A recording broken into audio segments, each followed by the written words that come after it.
Hello there. Thanks for joining me. Here we are again, 3 o'clock on a Tuesday, and time to talk about what I've been doing this week and what everybody else has been doing, I suppose, which is pretty much the same, despite the rather mixed messages we're getting from our government these days.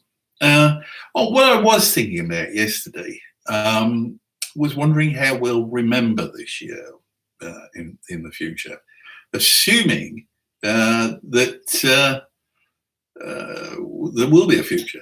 Well, let's hope so. What will we remember about it? Will we remember the struggles we had getting food, for instance, at least initially? Although that seems fine now. I'm actually expecting a van to come into the drive any time with a case of wine, which would be nice. But it won't be much help actually looking back through our diaries. I was looking back through mine, and absolutely everything since about the second week of March has just been scratched out. There's nothing going on. I was supposed to be in Manchester this week, I think, if I remember right. Or was it next week? It doesn't matter anyway. And so there's nothing in there at all apart from birthdays since the first week of March. And the first week of March, which is getting me around to what I was planning on talking about today, was when I sat the exam to become a DGSA. Now, the exam is quite testing, as any of you who have sat it know, but it's not impossible. And actually, much of it was easier than I was anticipating. But I was only anticipating it being difficult because I'd been through a training course, 5 days, which I paid for myself, I should point out. I'm not going to big anybody up for giving me something for free, but thank you, Peter East Associates, for organising it. And in particular to Graham Fitzgerald, the instructor, who prepared us very well so that we knew exactly what to expect. What we learned to expect was that we were going to be taken through the whole of ADR from back to front and back again to find out the answers to the questions. I've had my results, thank you SQA, and I have passed, so I'm now qualified DGSA. Whether I'll ever have time to become a practitioner, I don't know. But there are a few things I noticed. There's a few things I learned. I certainly learned how to calculate the values according to 1.1.3.6 and what all that means and how easy it actually is to get out of a lot of the provisions of ADR. I was doing European Road. But of course now I'm qualified to be a DGSA for road anywhere in Europe, at the moment anyway. And yet I know next to nothing about Class 7. It's always been a black hole in my understanding. And I'm not that hot on explosives either. But on the other hand, I think passing it, the reason I really wanted to do was because I've been writing about the regulations now for 20 years or more. And I thought I had a pretty good understanding. And one of the things I wanted to do was test that and make sure I had. It's not a cheap process to go through. A 5-day training course doesn't come cheap. And then you've got your accommodation, unless you have to live close enough, and the cost of the exam, and again getting to that, staying overnight and buying the latest copy of ADR. So all in all, it was probably about £2,000, I think. As I say, whether I'll ever recoup that, I don't know. There were some things other things that occurred to me as well. The whole placarding, especially of tank trucks, but also of containers, is difficult to get your head around. sometimes. There seem to be so many different provisions for placarding front and back, both sides, with this, with that, with the other. And never mind the UK's derogation to carry on using the old system. I also noticed that, of course, when you sit the exam, you have to reach a pass mark. And that pass mark equates to roughly about 70%, I think, which in effect means you get 30% of it absolutely wrong and still pass.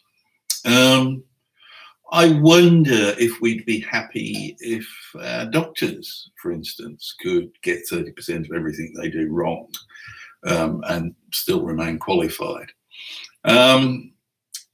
Maybe solicitors and lawyers have a similar pass mark.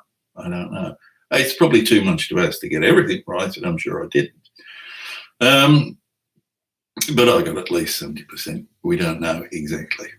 So that was one of the things that I wanted to talk about. Of course, it was instructive as well, being taken through page by page, really, the whole of ADR, and finding out. I've got it here, in fact, volume 1. So you can see, things are tabbed up because this one page, and it's not where you expect it to be, is the only place in the regulations where you can find out the maximum size for an IBC. Stuff like that. Why is that there? One of these days, maybe I'll write all this down and send it to Roe Hafler at the DFT and say, make it easier for us. But I can also understand the difficulties sometimes that trainers have in explaining how to use the regulations to people who are subject to their provisions. And our columnist Gene Sanders has written about that several times. And again, in the June issue of HGB, he'll be writing there. But ADR is very cleverly structured. It takes you through from the classification all the way through to the consignment procedures and how you need to build the tank. I was interested today to see that PHMSA in the States has at last published the final rule under HM 215.0. The 215 series, as you may know, is PHMSA's regular biennial harmonisation rule, which aims to keep the US hazardous materials regulations in alignment insofar as the US deems necessary with the international model rules. And it's based, like ADR and RID, on the UN model regulations. HM 215.0 deals with the amendments that actually took effect in ICAO and IMDG on the 1st of January 2019. So that's now 17 months late. I know they've had their problems, and it is available on the Federal Register. You can go and download it from there, but be careful before you press the print button because it's 92 pages long.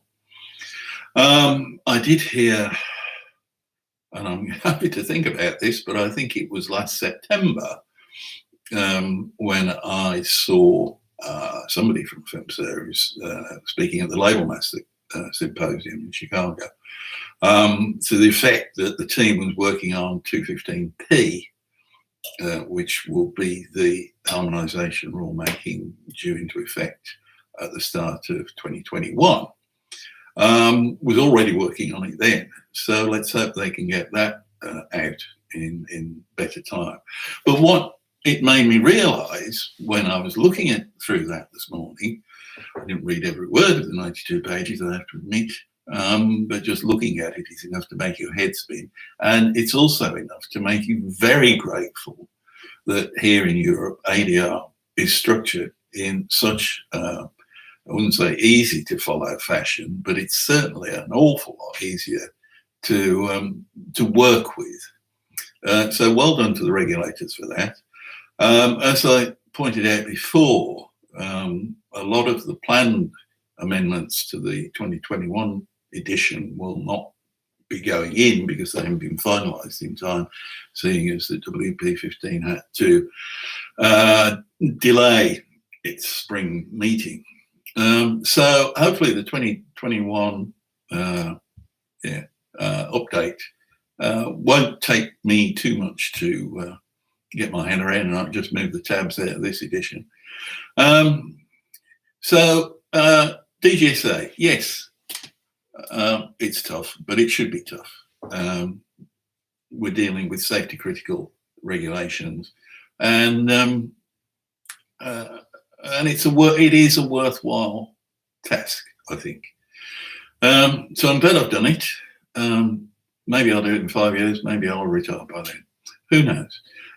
Hopefully I won't have been retired by next week, and I look forward to being back here in my chair talking to you again then. Thanks very much for watching, and don't forget to subscribe. See you next week.